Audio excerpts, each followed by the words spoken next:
Quando a gente começa no jiu-jitsu, é muito difícil, cara, principalmente no início, nós evitarmos passagens de guarda. Então a gente toma muita pressão, perfeito? Essa aula que eu vou dar agora é uma aula extra, uma aulinha extra, que eu dou no meu curso Guarda Blindada, então estou disponibilizando para vocês aqui no YouTube. Quem é do Guarda Blindada, continue aí, você já chegou, você provavelmente já viu bastante coisa, você está conseguindo reter muita gente na guarda já. Perfeito? Se você quiser entrar no Guarda Blindada, link aqui embaixo na descrição. Então, vamos lá. Qual que é a ideia aqui, cara? A ideia é que você não precisa se apegar num monte de movimento X assado. Você tem que parar esse desespero de querer simplesmente se agarrar no cara ou empurrar a todo custo para criar distância. Você tem que ser inteligente. Isso se chama inteligência de luta. Perfeito? Como que a gente vai fazer isso? A primeira coisa é entendendo que, em qualquer circunstância, quedando, defendendo queda ou colocando pressão ali, criando oportunidade de queda, passando guarda ou defendendo uma raspagem, retendo guarda ou atacando na guarda, tudo isso, 70% das vezes, vai seguir 3 conceitos: controle de postura, equilíbrio, perfeito? Controle de distância e controle de angulação. Porque os movimentos de ataque no jiu-jitsu, eles ocorrem não frontalmente na maioria das vezes, que eu falei, mas circularmente, entendeu? Eu preciso circular, porque quando eu circulo, a capacidade de gerar força dele é menor do que por simplesmente disputar força contra um vetor. Por exemplo, empurra eu. Aqui, ó. Porque isso aqui, se o cara é muito mais forte, é difícil. Agora, se eu faço isso, a força dele se esvai. Perfeito? É simples de pensar. São conceitos práticos que difícil... Que hoje, o jiu-jitsu que se tornou esse anglicismo, né? É posição, nome em inglês. Não tinha leg lock. É chave de joelho. Né? Não tinha snake não sei o que. Sacou? Montada S. Óbvio. São nomenclaturas, mas o ponto é, você estrutura isso em cima de um alicerce. Em cima de um alicerce. O alicerce são os fundamentos e pronto. É o que eu sempre falo nesse canal. O que a gente vai ver nesse vídeo? A gente vai ver uma coisa que normalmente acontece, erro bobo, mas por falta de conceito, por falta de simplificação na hora do ensino, você não entende. Uma das coisas que eu falo no curso, né, eu dou toda a rota de uma retenção. Perfeito? Toda a rota da retenção de guarda. E quando eu estou aqui, por baixo, uma das coisas que é muito importante para reter meu oponente é evitar que ele angule. Eu não acabei de falar que a maioria dos ataques se cria angulando também? Se cria controle de distância e postura? Perfeito. Ele angular, quando ele está no domínio da angulação, ele está avançando para uma etapa de passagem. Então eu dificulto isso. Ótimo. Quando eu estou desconectado é uma coisa, quando eu estou conectado é outra. Portanto, quando eu estou conectado aqui e o cara começa a angular, qual que é a questão, cara? Normalmente, nós, sem saber, nós fazemos guardas como se todas fossem simplesmente variações. Guardas, no geral, são variações de ponto de contato. Perfeito? 4 pontos de contato. 1, 2, 3, 4. Conectados no cara. Então, uma guarda-aranha aqui, vem cá, vem cá. 1, 2, 3, 4. Uma guarda-laço.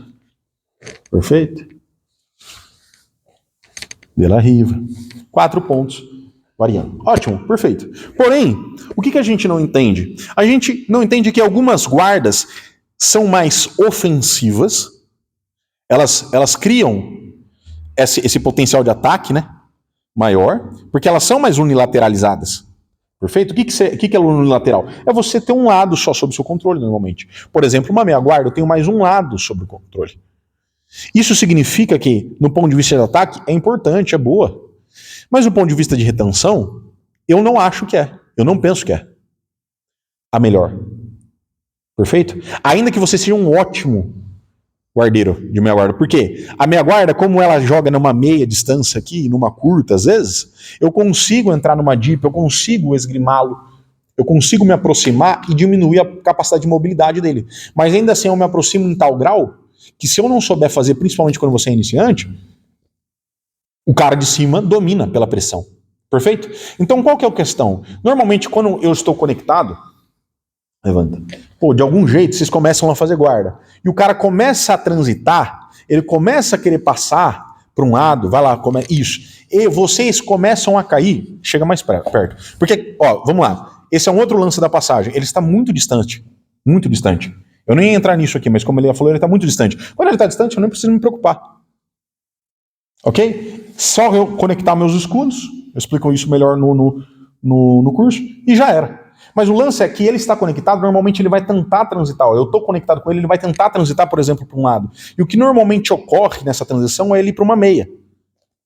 Perfeito? Ou, se eu estou na posição no domínio, muitas vezes eu consigo da meia ir para uma dela riva. Mas o que ocorre com vocês, principalmente iniciantes, é pararem numa posição desse jeito e o cara abraça vocês e vocês se abrem. Qual que é a questão aqui? A primeira coisa é, eu preciso, então, se eu quero matar a angulação, as melhores guardas, do ponto de vista de retenção, são aquelas guardas que eu aplico bilateralidade. São aquelas guardas onde eu tenho controle equilibrado dos dois hemisférios, esquerdo e direito. Ou seja, eu tenho forças se equiparando dos dois lados. Joia? Por exemplo, aqui, se eu tiver, simples, não é nenhuma guarda específica, mas eu tô gola a gola, pé a pé. Isso aqui, cara, no ponto de vista de retenção, lógico, né, que eu tenho que criar ataque depois, mas do ponto de vista de retenção, isso aqui é magnífico. Por quê? Porque eu simplesmente estou controlando os dois lados. Eu equilibro as forças dos dois lados. Perfeito? Então vem cá. Quando o cara está passando e ele está te colocando uma pressão em um certo grau, a primeira coisa que você tem que fazer é conseguir virar de frente ou voltar sua posição central. Se estiver difícil. Por quê? Porque quando ele já está dominando você, o que você está perdendo? A distância. Não é só nem a angulação. A angulação às vezes você já perdeu. Mas a distância, o controle de distância. Lembra que eu falei dos conceitos?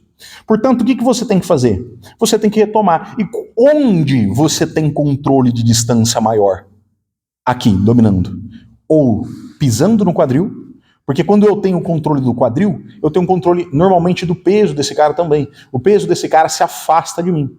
E quando o cara está mais para cima de mim, na verdade, o que acontece? Ele está projetando o peso dele, o centro de massa, mais em direção à cabeça. Portanto, o quadril fica mais leve para eu empurrar. E criar espaço e voltar. Ou o próprio tronco. Por isso que não é incomum, quando o cara está na meia e ele está tomando uma pressão, ele coloca um laço e às vezes vira até de frente. Você vai ver muito isso acontecer. Por quê? Porque quando ele faz isso, o que ele tem? Vem cá.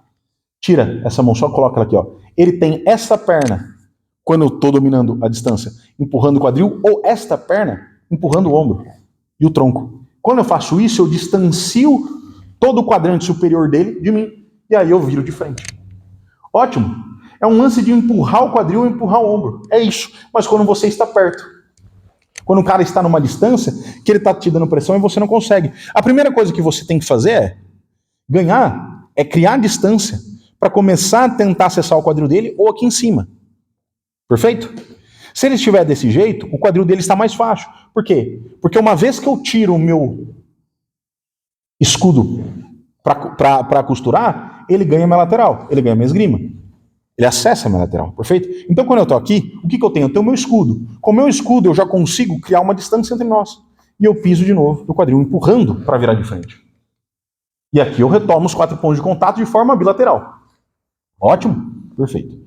Se eu estou unilateralizado, ou seja, estou só de um lado, aqui, e estou tomando pressão, e estou com as pegadas, né, ou seja, os 4 pontos de contato, mão, pé, nele, o que significa, então, que nós estamos conectados, eu preciso, um jeito simples de você sair disso é virar de frente. Você vai virar de frente e o que vai te impedir? A distância. O controle de distância você vai fazer colocando uma força, impondo uma força maior em um ponto específico, com inteligência, que é no quadril, ou em cima. Se eu estou mais aberto aqui, por exemplo, ó, desse jeito, às vezes, e o cara está mais desse lado, por exemplo, e eu estou controlando, às vezes eu consigo costurar aqui em cima e eu não preciso nem pisar, eu nem preciso nem pegar essa mão. Ó, de pisar, eu já abro espaço para virar de frente. Perfeito? Então esses 2 pontos, vira para lá. Esses 2 pontos aqui para vocês verem. Aqui, ó, muitas vezes, ou aqui, né? Vai facilitar com que vocês criem distância no momento em que ele está lateralizado. Vem para cá. Ó. Ou dos 2 lados, vem para cá. é que nos dois lados é um pouco mais incomum. Até porque você está mais aqui, ó. Perfeito? Quando você está mais lateralizado, quando ele está angulando, você também está mais lateralizado. Então uma perna estará mais alta ou está mais baixa. A mais baixa consegue vir no quadril, a mais alta no ombro. Quando o cara está mais próximo de você, passando, vem cá, desse lado, e ele está numa pressão, que seja, quando eu consigo, então, ó, estabeleço uma distância, piso no quadril e volto, fica mais simples. Porque o que eu estou fazendo no final? Eu controlei a distância dele aqui e matei a angulação. Agora eu estou de frente, aonde nem eu nem ele estamos criando ataque. Uma posição mais neutra no processo. Porém, se ele estiver dentro da minha guarda, eu estou à frente. Ótimo. Esse é um conceito, uma dica extra, porque muitas vezes nós estamos tomando pressão e a gente não sabe o que a gente faz. A gente quer criar distância, a gente quer criar isso. E uma das formas mais simples, nem sempre, é empurrar a cabeça. Porque quando eu estou empurrando só a cabeça, cara, isso, óbvio, é importante você ter esse conceito. Mas existe uma tração no peito, deita aí. Existe uma tração, aquele lance de você não fazer força contrária ao vetor. É o que eu expliquei ali no início, lembra? Existe uma tração que, inclusive, pelo atrito, ó, aqui, ó, tem um atrito no solo, tem um atrito no tatame, que é maior, que é facilitado no meu ponto, cara, né, do que no dele. Qual que é a diferença do cara que está lutando por baixo e do cara que está lutando por cima aqui? Muitas vezes, o cara que está lutando por cima, ele tem toda uma capacidade de gerar tração, explosão, movimento, potência, energia cinética muito maior que o de baixo. Por quê? Toda a minha capacidade de mobilidade é maior. Transferência de força acaba sendo maior também. Eu tenho rotação do quadril de um outro jeito. Eu consigo mobilizar, eu consigo usar o solo para me projetar para frente. Perfeito? Então tem algumas vantagens mecânicas quando eu estou passando. Ótimo. E se eu estou aqui, vamos lá, e o cara é muito forte, e você simplesmente tentar empurrar a cabeça, ainda que você empurre a cabeça, existe o braço, o tronco do cara aqui, aqueles grossão, né? Você tá lutando contra um cara pesado, beleza. Só que olha o meu quadril onde está. Se eu evito simplesmente botar a cabeça aqui, e eu consigo, por exemplo, usar esse escudo para me empurrar, ó, e coloco o pé lá no quadril agora, ó. Opa. Acontece. Coloca o pé no quadril, me empurra, vira de frente. Ótimo. É muito mais inteligente do que eu simplesmente ficar empurrando a cabeça. Porque numa dessa que eu vou simplesmente empurrar a cabeça, cara, acontece em certos momentos, e é importante, óbvio, mas muitas vezes, você tem outras coisas, outros pontos, onde você imprimindo força terá um maior resultado, do que por simplesmente empurrar a cabeça. Perfeito? O que eu quero dizer para você no final desse vídeo aqui, cara? Isso aqui é um frame, é uma dica simplesmente. Não é um frame, quero dizer, uma parte, uma partícula do todo. O jiu-jitsu não são movimentos. O jiu-jitsu não é essa nomenclatura em inglês que todo mundo agora se apegou. Você talvez seja iniciante e agora todo mundo, né? Pô, aí tem o Mingica, tem o Craig Jones, tem o Gordon Ryan e tem aí uma popularização de um mundo de posições onde você quer aprender. Eu quero fazer a guarda daquele cara, eu quero fazer a montada daquele cara, puta, eu quero aprender aquela posição ali, eu vi no Instagram. Isso simplesmente é fruto de um desejo, não só de você se igualar àquele cara, quem fala muito disso de um jeito, não dessa forma, né, mas a teoria do desejo mimético do René Girard, fala sobre como nós desejamos as coisas, mas o outro ponto é que você ainda não aprendeu a pensar por si só. Você não entendeu que todas essas variações são simplesmente variações de movimentos que vêm do fundamento. A aplicação do fundamento, que são onde você vai colocar a força, como você vai fazer as coisas, é o cerne. E deixa eu te explicar, todo mundo sabe fazer posição, agora quase ninguém sabe fazer fundamento. Ninguém quase. Se você tem isso, você tem a arma que você quer, inclusive. Se você tem na tua mão a capacidade de aprender, se você sabe fundamentos, você tem a arma para aniquilar qualquer guarda. Guarda não. Aniquilar qualquer ataque ou defesa, qualquer oponente, na verdade. Aí, óbvio, o jiu-jitsu ele não se resume a simplesmente inteligência de luta. Você tem inteligência emocional, você tem inteligência física, que é o que eu sempre falo. Mas o ponto-chave da questão aqui se você entende esses mecanismos simples, principalmente no início, isso facilita muito. Se você entende, por exemplo, que quando o cara, se o braço de alavanca, levanta aqui, Se o braço de alavanca dele é menor, ele produz mais força. Se o braço de alavanca que eu aplico é maior, ele produz menos força. Então, quando eu estou, por exemplo, faz uma laço em mim, desse lado. Se você entende, por exemplo, que quando eu estou aqui, ó, e eu tentar, e ele aqui está com o braço de alavanca menor em relação ao quadril, ou seja, ele consegue produzir mais força, o que eu posso fazer? Eu posso criar distância. Porque eu aumento o braço de quadril e aumento o espaço, inclusive, para rotacionar meu braço. Eu não preciso entrar nele. Sacou? São coisas simples. Se o cara, por exemplo, está aqui, ó, passando, e eu quero fazer com que ele distancie os cotovelos dos joelhos, onde eu posso fazer força? No joelho é melhor? Será? Se eu for no pé, olha como é que abre aqui, ó, mais. Por quê? Porque aqui eu aumento o braço de alavanca. Essas coisas, esses detalhinhos, são fundamentos. E você vai começar a entender e aplicar na prática, isso vai te dar autonomia, poder. É isso que eu quero ensinar para vocês, cara. É isso que vocês têm que aprender. Para, pelo amor de Deus, de tentar ficar replicando o jogo do outro. Porque você não vai... O seu jiu-jitsu com Frankenstein. A tua ideia de que eu vou ficar bom naquilo, daquele cara eu vou ficar bom naquilo, não acontece assim. Você precisa escutar algumas pessoas, você precisa absorver e aos poucos você sim vai criando o teu jogo. Mas de um jeito muito mais sólido, que se conecta. Não desse jeito que a gente vê hoje. Não desse jeito que é algo desconectado, que você se perde, que você até sabe uma posição, mas você não sabe ir para ela. Todo esse amigo, eu faço há 16 anos isso. Eu fui atleta, hoje eu sou professor. Eu tive um jogo eu ganhei muitas competições, cara. Cheguei a ser campeão mundial na faixa azul. Fui campeão brasileiro. Fui primeiro do ranking mundial na minha categoria já. Já treinei com um cara muito bom. E eu posso te afirmar, eu tinha um jiu-jitsu, que ele era um jiu-jitsu de blitz, explosivo, mas ele não era um jiu-jitsu inteligente. E o que faz você ser bom, e você tem que buscar ser bom, não simplesmente vencer, porque uma coisa, às vezes, ajuda a outra, mas não são os mesmos conceitos, não são as mesmas coisas. A vitória e a mestria. Você tem que buscar ser bom. E o que vai te deixar bom é você ter essa complementariedade de fatores. É você entender o cerne. Tem uma pesquisa muito legal, ela não é uma revisão sistemática, nem meta-análise, que mostra como atletas de natação,